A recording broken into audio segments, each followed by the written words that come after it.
A warm welcome to our listeners. This is SciLang Global Podcast, where polyglots from around the world help us unravel the relationship between languages, science, and ourselves.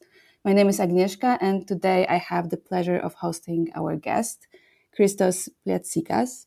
Christos is an associate professor at the University of Reading, researching how our brains and cognition are affected by learning and using languages. So grab something nice to drink and let's begin. Hi, Christos. Thank you for joining us today. Hi, Agnieszka, and thanks for inviting me to your podcast. The first question is something that I ask everyone, and you can interpret it as, in whatever way you wish. Can you please tell us what languages you speak? Okay, so I'm a native speaker of Greek. Mm-hmm. I come from Greece. I speak English, obviously, which I started at a young age, learning at the age of 8 or something. I did some years of learning German, which was in my teen years, so I don't count this as one of the languages that I speak. Mm-hmm. And I am learning Spanish currently. Oh, you're learning Spanish currently? Yes, via Duolingo. Oh, really? Yes. Oh, that's fun. Do you use it whenever you can, or do you have an actual plan? I don't have an actual plan. No, it's when I get the time, I do a couple of lessons every day. I actually wonder if for you learning languages, because obviously you research languages and how they affect our brain. Was it in some way languages kind of made you go this route of research, or was it research more led you to learn, in this case, Spanish? That's a chicken and egg. Yes, question. it is. Yeah. So I guess I always had an interest in languages and speaking many languages, and this did feed my subsequent interest in doing research on language processing. So I started with looking at language processing, and now I'm looking at language control in bilingualism. But then, yes, I suppose one led to another, and then I always had a vivid interest in what happens to you when you acquire another language, and I thought I should try at a more mature age now to start learning a language and see how it goes. So yeah, it's a bit one thing led to the other. Mm-hmm.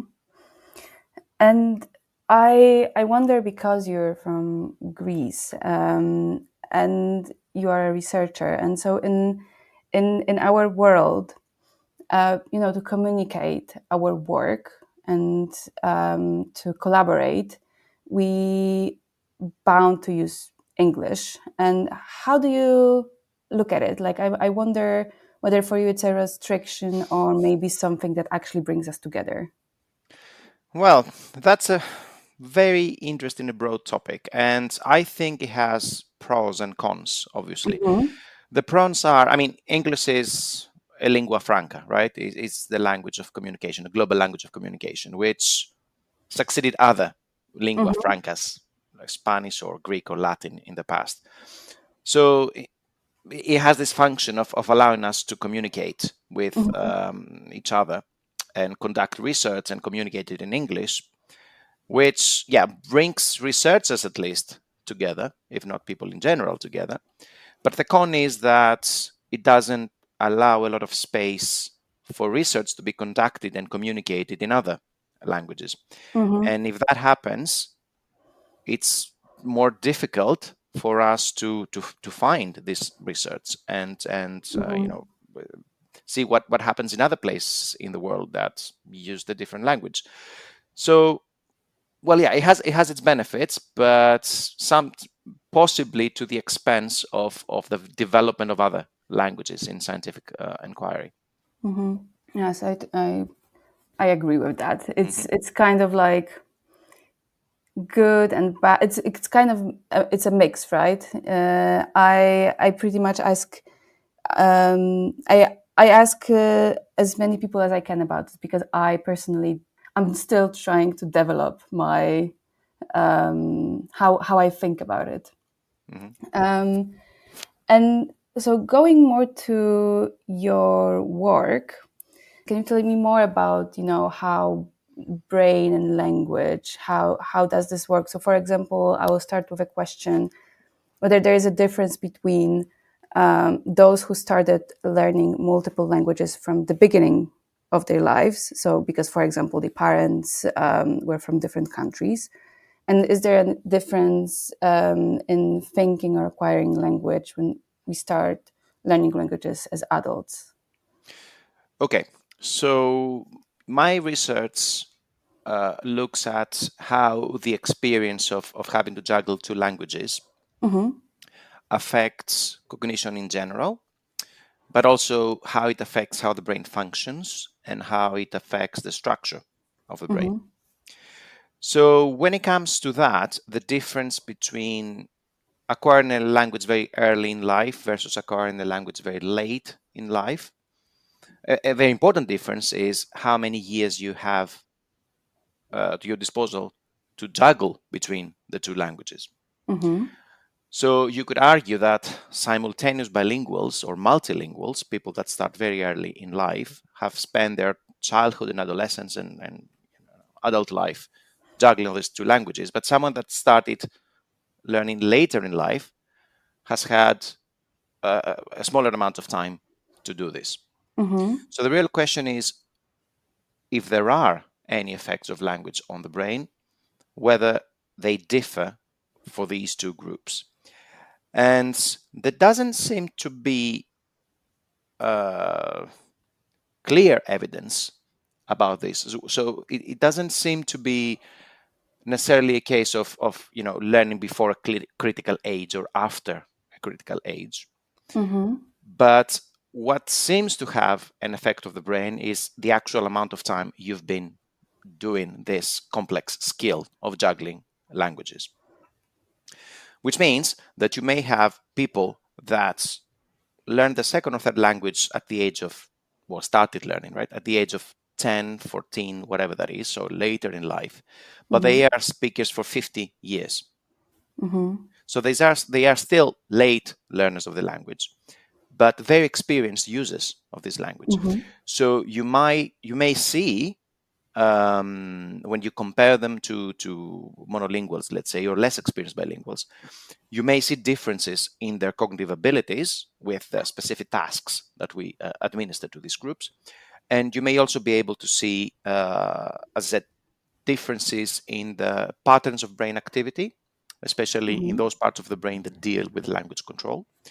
But also, you may see differences in the structure of these parts of the brain. So you might find that these parts of the brain may be bigger in volume, let's say, or the connectivity, structural connectivity between these parts of the brain is stronger, is enhanced, as we say. So do I understand it correctly that it's not really the learning of the other language, it's the action of shifting from one language to another that really matters? Yes, for the things I'm interested in, the effects of language switching or language control in overall cognition, it's the actual experience that matters. So think about it. You may have a simultaneous bilingual that moves to a country that only speaks one of their two languages. So this person is still a multilingual, but the environment does not promote the use of two languages, so you don't have a lot of controlling between them. So yeah, I think it's down to the actual experiences that you have. And are these changes, I think you mentioned that they are visible in the brain. So it actually, our brains are slightly different if we do it. Is that correct? So yes, what you can observe in the brain, so we use methods like functional magnetic resonance imaging or electroencephalography. So these look at the function of the brain, and you can find that there's stronger connectivity. So parts of the brain that relate to language control, language processing, may communicate with each other better in bilinguals compared to monolinguals.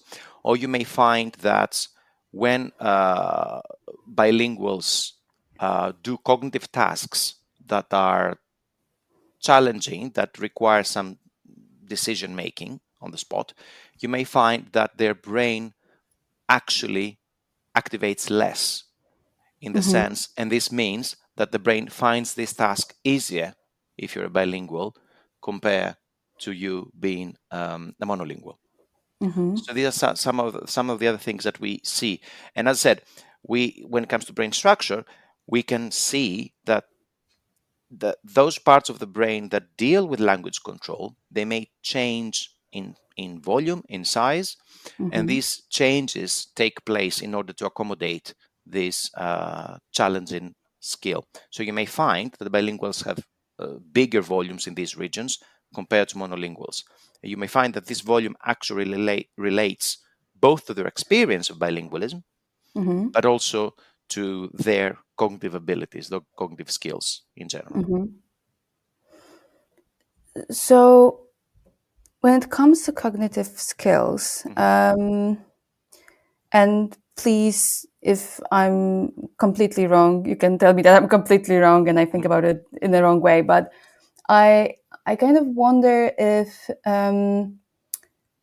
like from the way I understand, also learning language, maybe it's because it's because of school, but I kind of divided in my head into active sphere, which is speaking and writing, and like more passive sphere, which is reading and listening.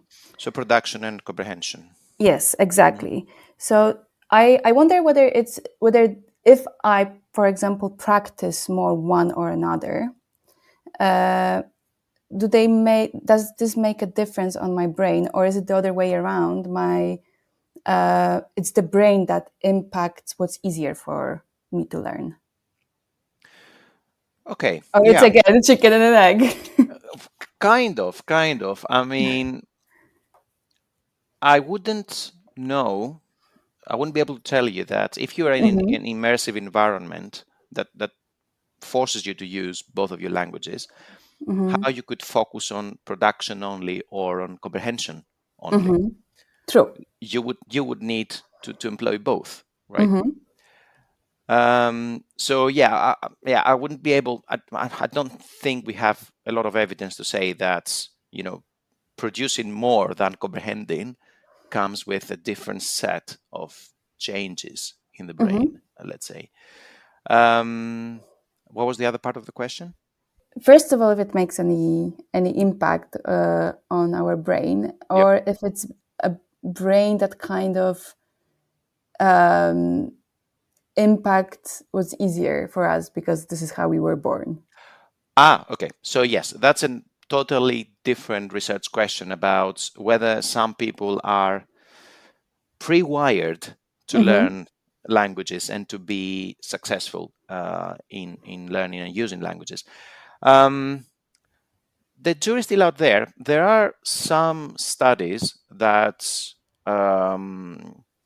correlate success and language aptitude to some brain metrics, in the sense that certain types of structure and shape and volume that you have because you are born this way may promote language learning. This is still a smaller field, and the problem with this field is that a lot of these times the people that were tested were already bilingual. So the question emerges whether these brain changes, were they there when they were born, or they changed because they were bilinguals, but now they correlate with bilingual skills. So yes, it is possible, and there are a few people working on this, on these research questions on this field. And now going more into your personal thoughts about what will happen with learning languages. Do you think, especially in academia, in academic setting, do you think that Chat GPT, will it kind of is it more useful, or maybe it's problematic to use it? How do you think? I haven't thought enough about this. It's still a new thing, and I don't know whether it has already found its way into academia and the essays that we mark and the dissertations that we supervise. It may have, but I haven't, identified that yet. I am not sure how useful this would be, in the sense that if you're a student, you ask GTP to write an essay for you. You miss the most important thing about writing an essay, which is doing the research and finding the evidence and combining the arguments and thinking about them and produce something that's original in your thinking. So if you get Chat GPT to do this for you, okay, you may get a good mark, but then you're not really getting much out of this. Yeah, I know my approach is a bit pessimistic, but for the purposes of studying in our field and also in all fields in general, I don't see it as very beneficial for the student. Do you think it would be beneficial for researchers, especially these who English is not their first language? So you mean at the level of writing publications and communicating their Work. research? Yes, Yeah, exactly. That's interesting. It could be the case. I haven't tried to write a research article through ChatGPT myself to see what it would come up with. Yeah, but that's a use I haven't thought about. Possibly, I think it's still early days. To have a strong view about this. I think the some of the questions that I would like to ask you, if that's okay, of course, are more about you being a Greek researcher in a different country. So, do you think that your first language and the fact that you speak English and you learn other languages, do you think it's a part of who you are? I guess so. Yes, it depends on how you mean that. Well, yeah, it is part of me. It is an identity, being a bilingual or multilingual. I don't know if I can call myself a multilingual yet, but yeah, it is part of my identity. I mean, I've lived in this country for almost half of my adult life now, and well, no, half of my life, not my adult life. Now that I think about it, and yeah, having to switch between languages is part of my everyday life. It's part of who I am. It helps that I speak Greek with my friends, with my partner, with my family in Greece, but also I speak English at work with my colleagues, with my students. So I'm still in touch with both sides of my linguistic self, let's say.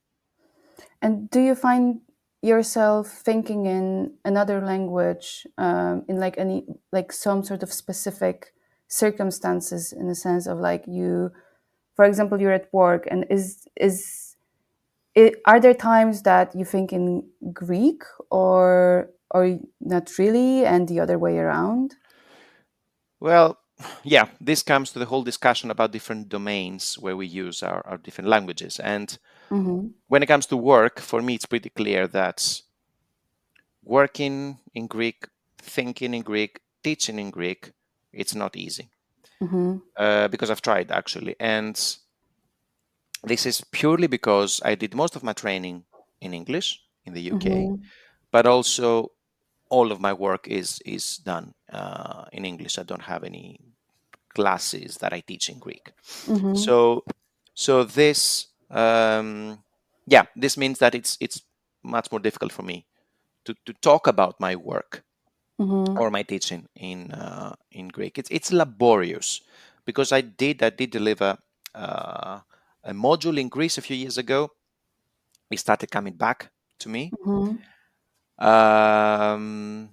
Apart from some specific terminology, obviously, which is again my science, which I learned in English. In other domains, is not that difficult, but this again has to do with, as I said, I have friends to whom I speak Greek. I have some other friends to whom I speak in English. So I do use both languages in these sorts of domains. And all of my friends, my Greek-speaking friends here, also speak English as well. So there is a lot of switching even with them.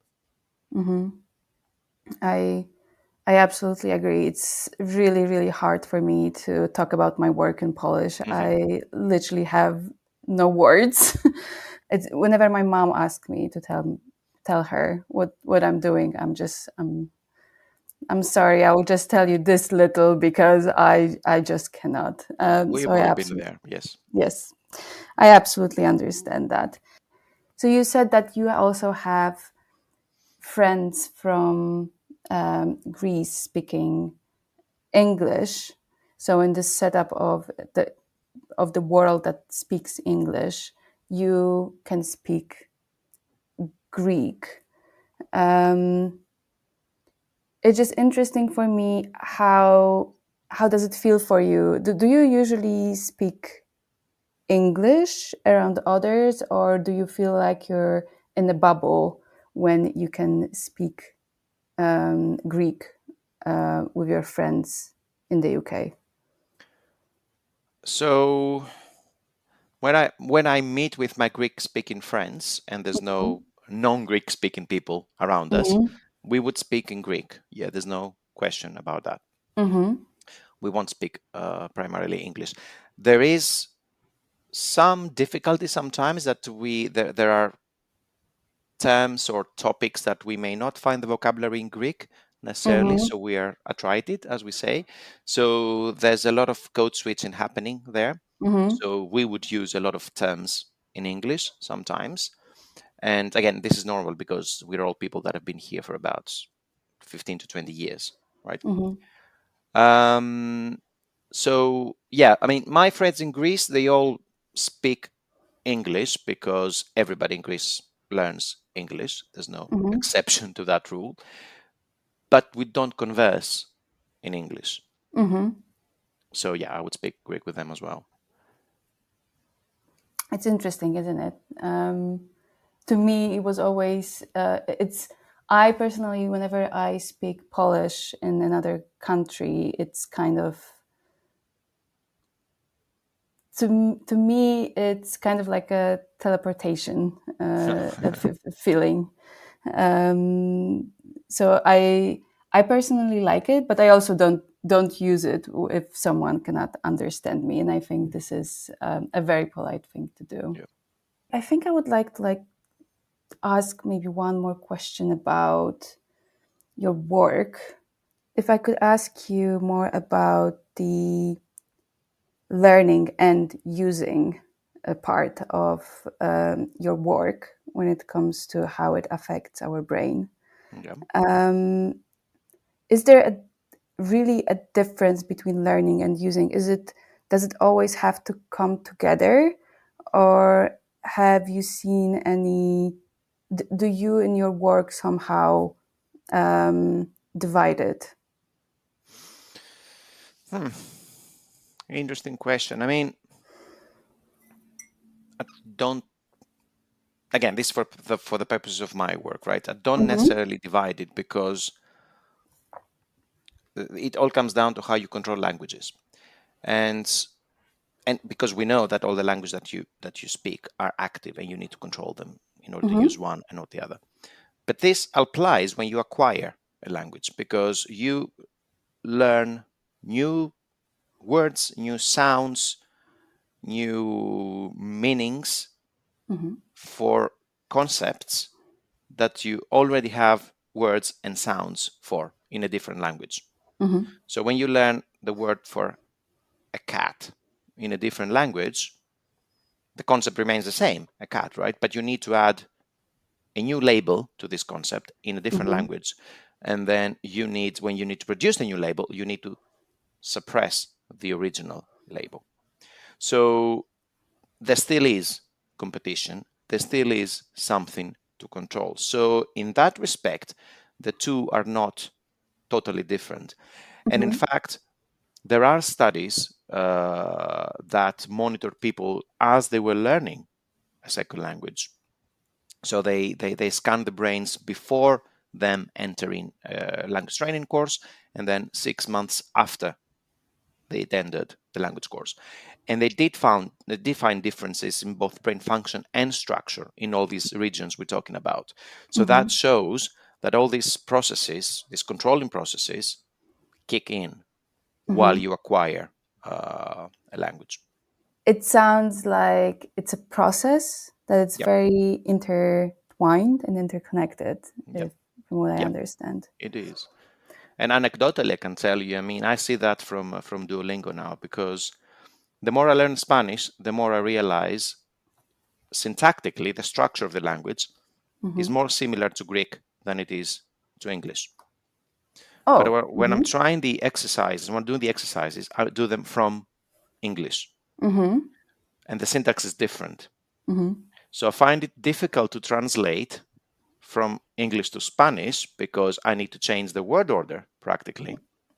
So I need to suppress the English syntax in order to produce the Spanish syntax. So there is competition there. And then I realized that if I was trying to translate from Greek to Spanish, it would have been easier because the structure is similar. So all I'm trying to tell you is that, yes, when you start learning something, there is interference, competition, influence, whatever, from the language that you already speak. That's true. I remember when I was learning Chinese, Oh. It ended up being, it was so much easier than everybody told me, because first of all, it made sense. And second, the sounds are very similar to Polish sounds. So whenever I used kind of my Polish brain, I would call that this way, then it was easy. But then I also understood why it's so hard when I was thinking in Chinese. I understood how hard it is to understand English, because it just doesn't make any sense this way. And what's actually funny, I remember that many times, I have no idea why, but whenever I was trying to get a word in Chinese, I would think in French. Like the word would come up in French, even though I learned it many, many years ago. So now it all makes sense. Thank you. So thank you so much, Christos, for being with us here today. It was very, very interesting, and I learned a lot. You're most welcome. Thanks for having me here. Thank you so much. This was SciLang Global Podcast. Till the next time.